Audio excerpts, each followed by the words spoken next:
we're talking to transportation officials after a Hillsborough woman was hit and killed on Tualatin Valley Highway. Now, a victim was walking to one of the bus stops that's along TV Highway when she was struck by a minivan.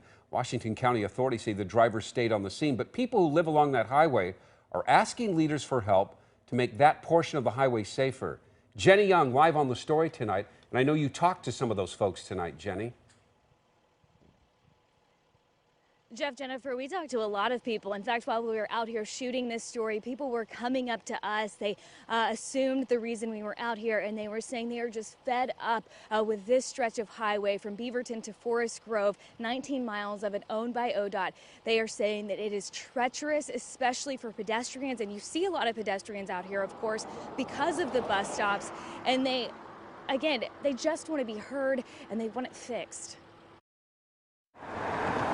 How many more people have to die? Shauna Nichols was driving out of her neighborhood around 7 this morning when she pulled up to a tragic scene. We learned that it was a pedestrian that had been hit. She was trying to cross the street, which oftentimes they do to catch the bus. The Washington County Sheriff's Office says 51-year-old Leslie Schmedeke was walking to the bus stop that's along Tualatin Valley Highway at 341st Street.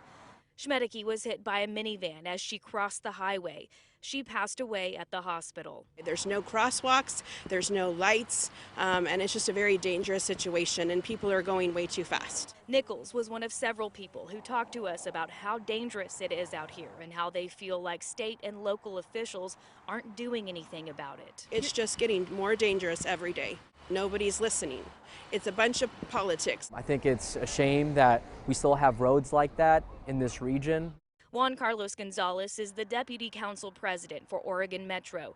His team is working to make the jurisdiction of TV Highway more flexible so individual cities or counties can make improvements to the highway they feel are necessary. I think that we need to do everything in our power to, one, generate the resources to make those improvements, but also to shift the policy where we need to so that our local communities can be responsive. Gonzalez says there's still a lot of details to iron out, but he's hoping money will be available in the next few years. People like Shauna Nichols are tired of seeing bureaucracy slow resources down. We need help.